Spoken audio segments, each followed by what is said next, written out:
is eminently qualified to discuss this. He's Assistant Consultant of Interpol National Center Bureau, Abuja. He is also a research fellow on ethical leadership at the University of Nigeria, NSUKKA, and a fellow of Chartered Institute of Forensics and Certified Fraud Investigators of Nigeria. And I'm talking about Sir CHIKWE Udensi, who joins us now. Thank you so much, Sir, for CHIKWE Udensi, for joining us. Thanks for having me. All right.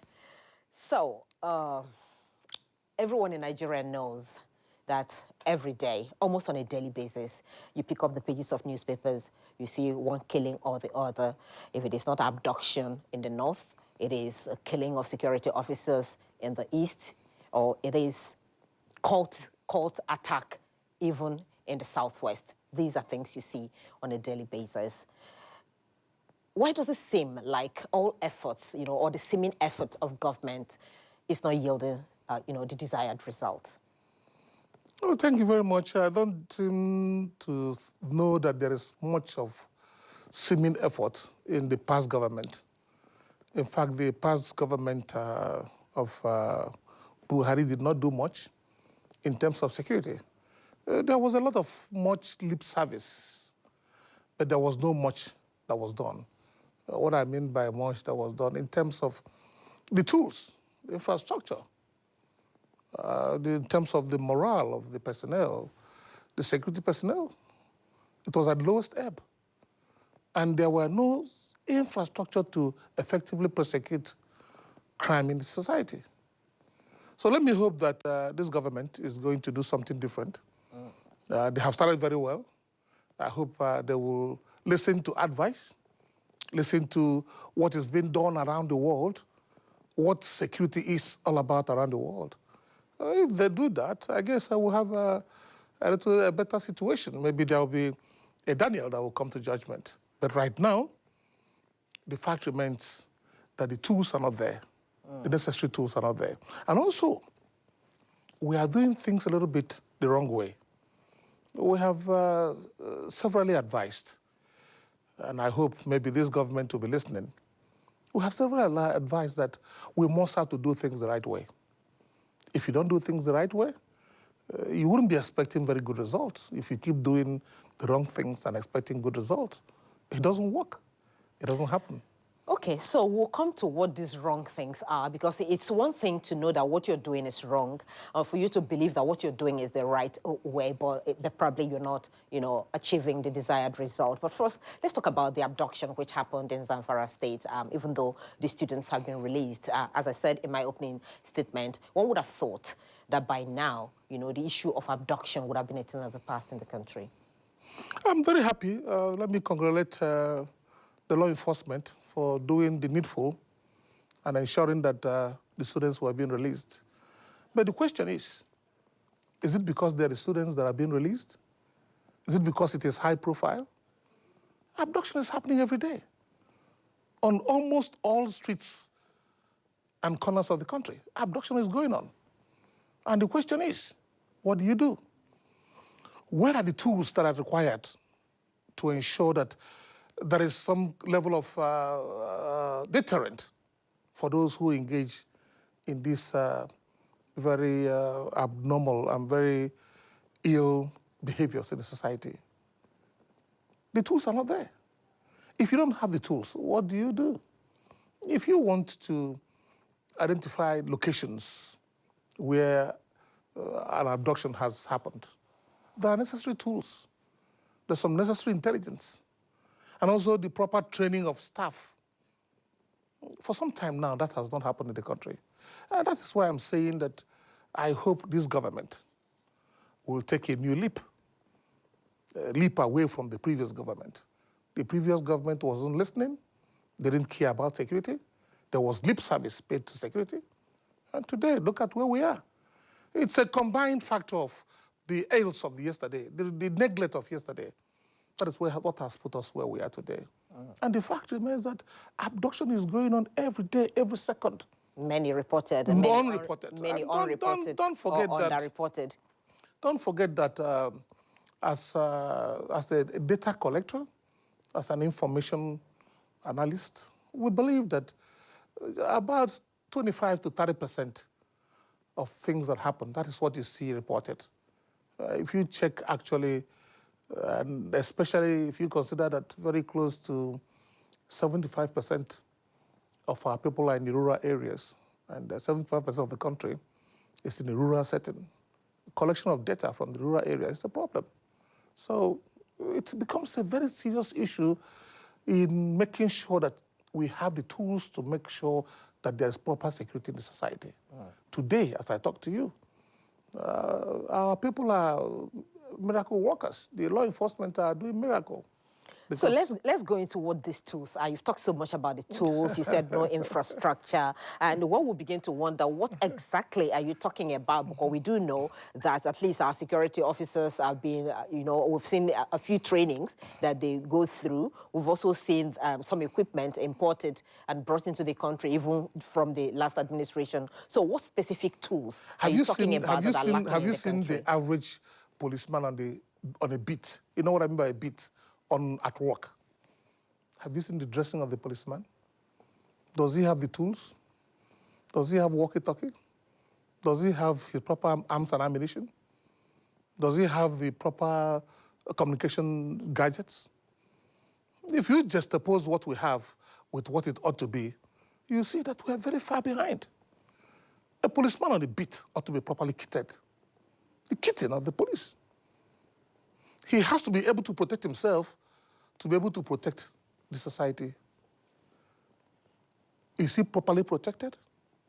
Look at them on the streets. Look at them on the beat. Are they properly protected? Where are the kids? And also, without overflogging it, have you considered the remuneration of a policeman? Let me give you specifics. About 70 to 75% of police work is done at the divisional police office, at the DPO level, divisional police office. That's where a chunk of the job is done. And you find out that over 80% of those who are in these divisional police offices are the categories of those called the NCOs, the non-commissioned officers.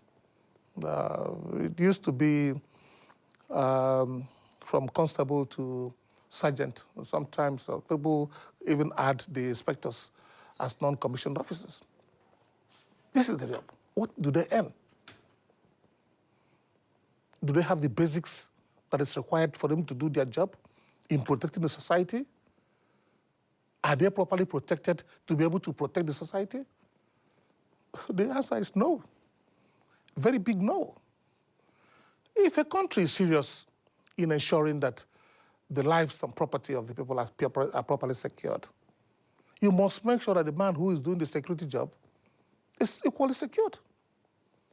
But our men today are highly impoverished.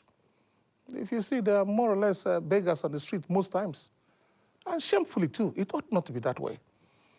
A police officer must be a very proud man, well kitted, and determined to do the job of protecting lives and property in the society. But is that what we have today in our own society?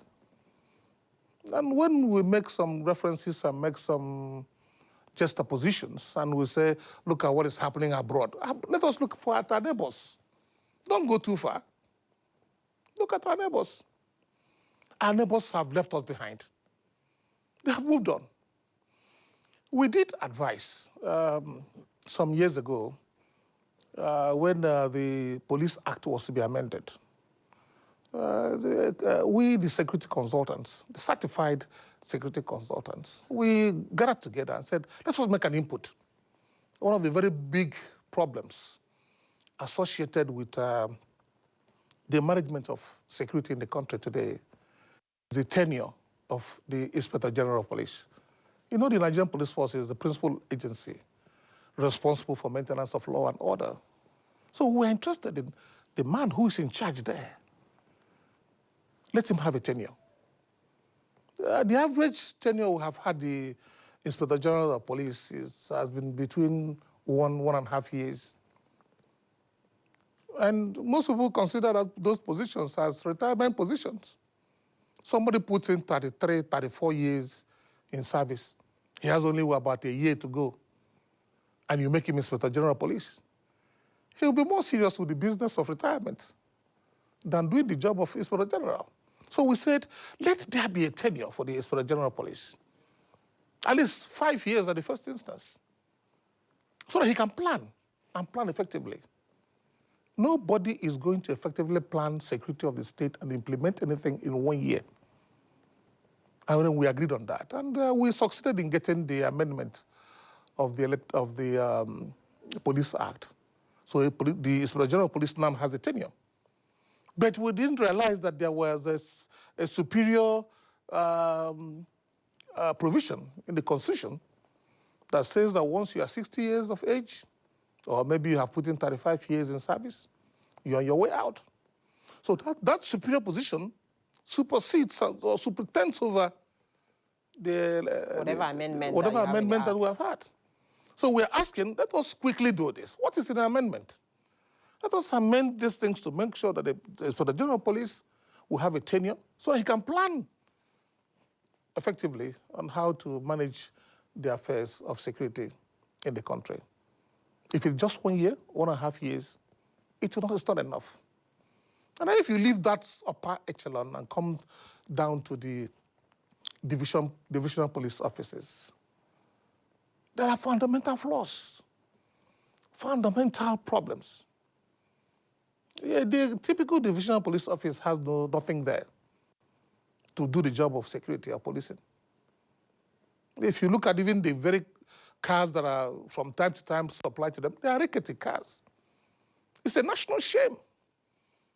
Look at the cars that are used for operation in the police. If you look at some in the rural areas, it's frightening. That was why some of us, some years ago, I decided to contribute also to my community by providing a few things. And also, members of the community came together and did some kind of improvement in our divisional police office. Divisional police offices in the rural areas where the greater job is being done are in shambles. The men don't even have accommodation. And one area we have continued to talk about, which is being done around the society today, that area is the area of the head of the division. That is the divisional police officer. The DPO. The DPO. We have always insisted that around the world, when I mean around the world, I'm not talking about going outside Africa. I mean around our neighbors. Look at what we obtain, or look at what is obtained. A division has 2 or 3 divisional police officers. That's a shift run. Crime happens 24 hours in a day. Crime doesn't stop happening. In fact, at night, most of the crime happens at night. And at night, a divisional police officer comes in the day, can he stay there for 24 hours? You and I know that when somebody puts in 8 hours of work, he or she is drained. He needs rest. If he does not rest, he cannot perform optimally. So let us do it like others are doing it. Come to a division, you have shifts. First shift, second shift, third shift. Does that entail having more than one divisional police officer? What is wrong with that? Or having, subordinate officers who can, also be quite active in performing that role? Well, he has to be a divisional police officer. It used to be a team, isn't it? It's not just the DPO that works, at that level. Who takes decisions there? The decision maker there, the buck stops on the table of the DPO. And when crime happens, who decides what happens next? I hope you know how law enforcement works. There must be order. If you don't give order, nothing happens. So who gives the order? Are we just going to have a bunch of people around, nobody gives order? Somebody has to be in charge. And that person who is in charge is called the officer of the division, divisional police officer, DPO. So how many DPOs would you be proposing for a particular division for things to work out better? If you want it to run 24 hours, then there should be shift of 8 hourly. So you put 3 people there, morning, afternoon, or morning, evening, and night. So somebody has to be there for 8 hours, optimally put in effort to make sure that he does his best. If you're going to put somebody there for 24 hours like we're doing right now, we'll still keep getting the same result. The situation is bad, and we must have to have leaders who listen. The world has left us. The world has moved on. And if we don't move on with the world, we'll be left back.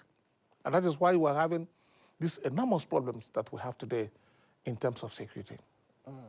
Okay, that's in the case of, kitting and equipping police officers. Now, the fact that also the slain officers, those who die in active duty, their families, are also languishing in pain. Yesterday, we had the face of Edo beauty pageant, here, beauty queen here in the studio, who said her pet project is to, give appreciation. He called it an appreciation day for, slain officers and their spouses who are living and their children.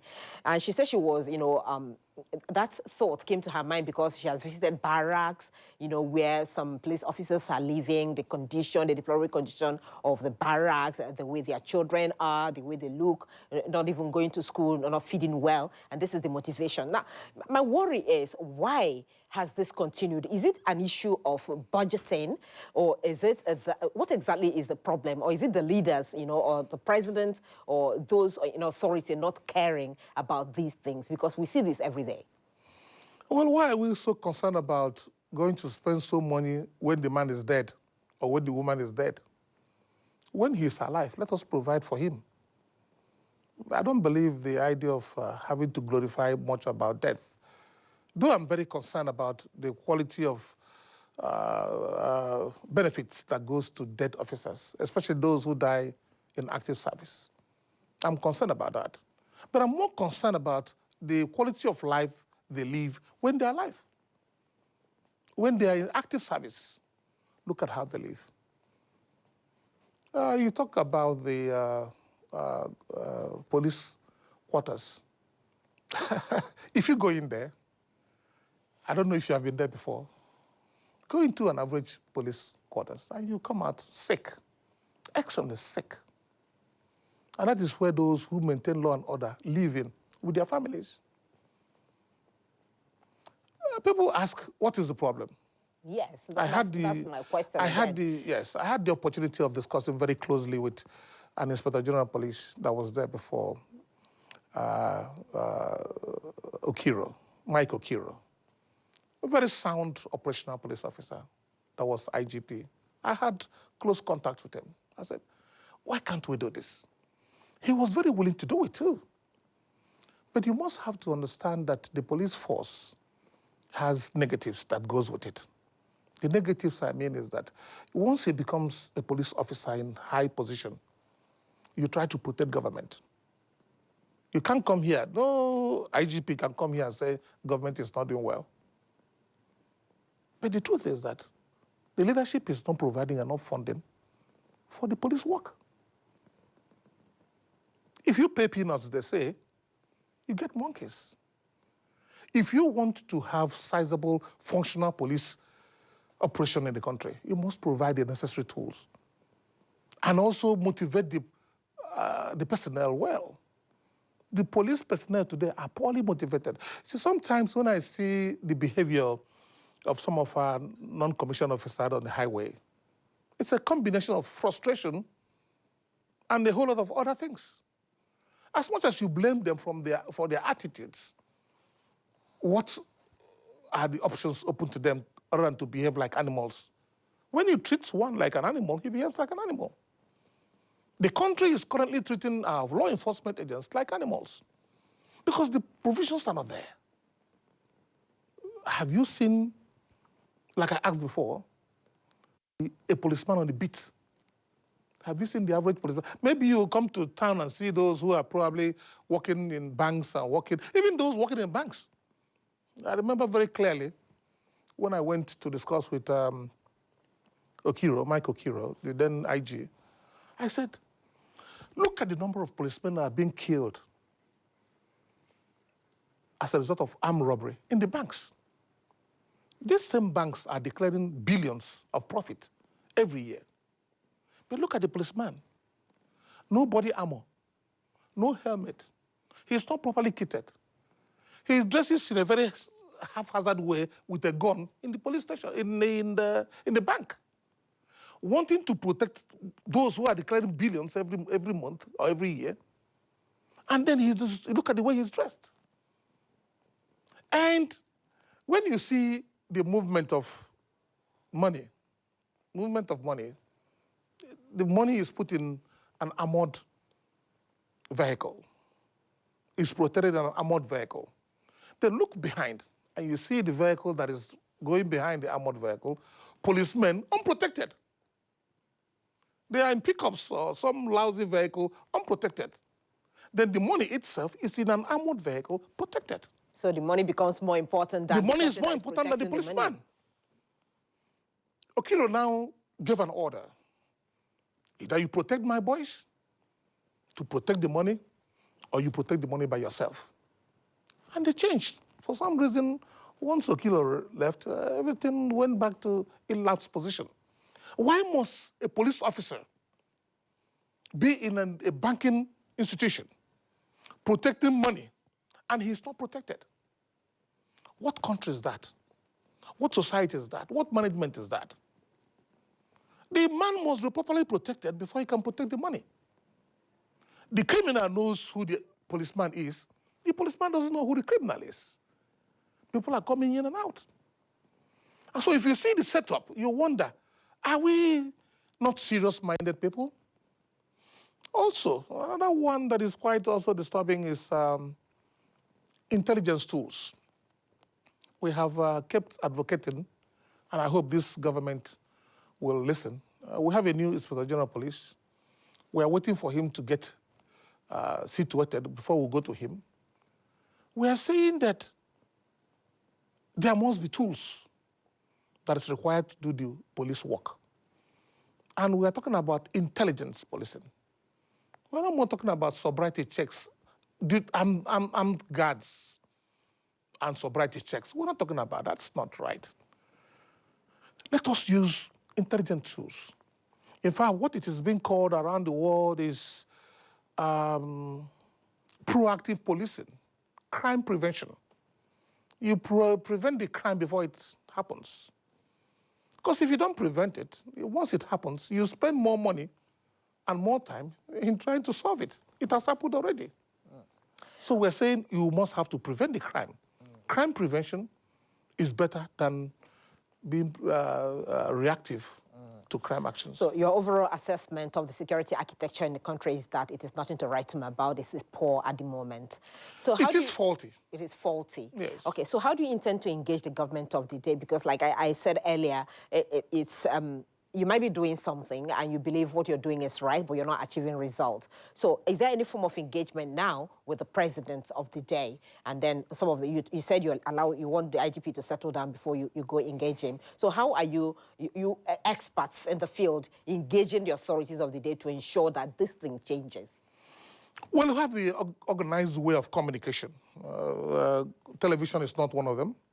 You can say it's part of them, but we have an organized way of engagement. We have certified systems consultants. And we, like you said earlier, I'm a fellow of the Chartered Institute of Forensic and also certified crime investigators of Nigeria, fraud investigators of Nigeria.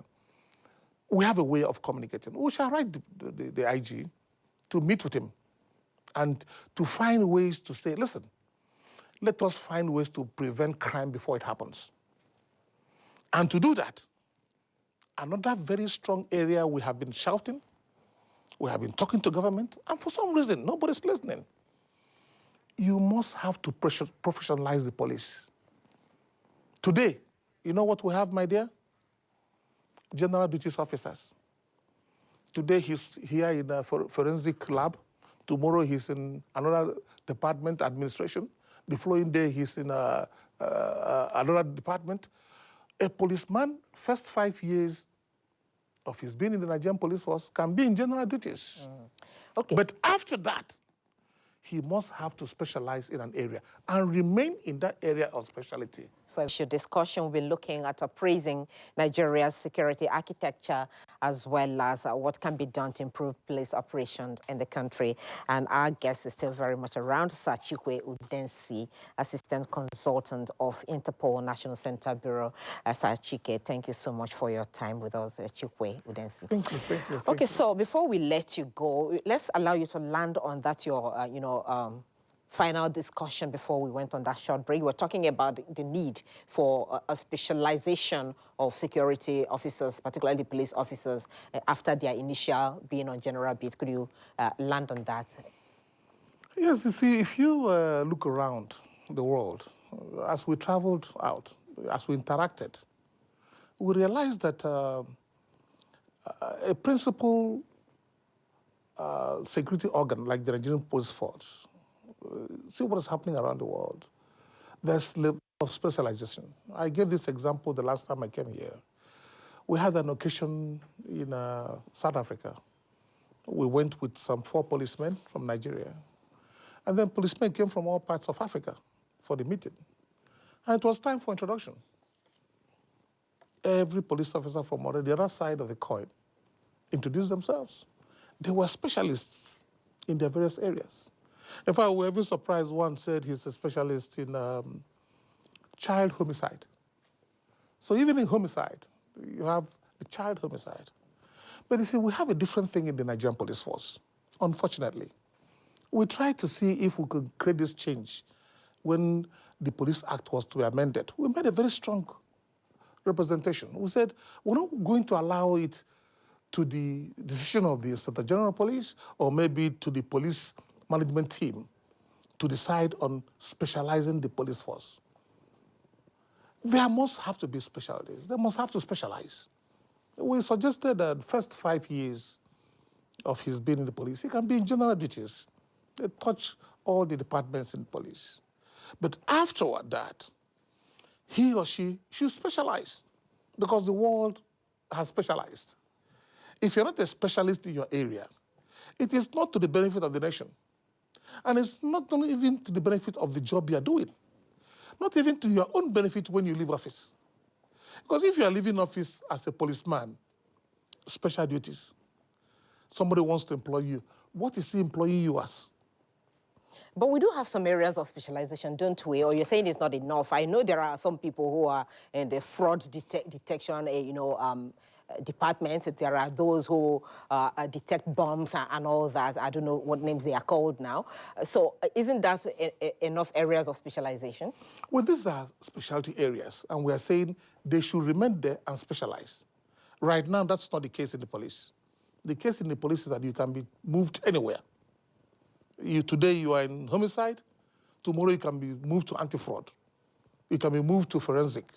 In fact, I told the story of what happened some years ago when we did a very comprehensive forensic training from every state and zonal command. We brought people to Abuja to do training. We brought specialists in Abuja from abroad to do the training. And that was during Okiro. The training lasted for about 8 weeks and intensive training. After Okiro left, less than 3-4 months after Okiro left, not one single person that was in the forensic that was trained remained in forensic. What we're saying is this. It is good to have an idea, knowledge of everything, but you must specialize in something. Especially law enforcement requires specialty. If you leave office, for example, and these days people are leaving office still very young. If you are leaving office, you want to be employed somewhere else, or you want to do a job other than the job of the police work you did, or maybe you want to do something in one of the areas you specialize in the police, like in forensics. You're a forensic expert. You are a Libya expert. You are in SWAT, special weapons and tactics expert. These are the departmentations where remain there, be a specialist in that area, specialize in that area. It is for the benefit of the police, because this idea of general duties,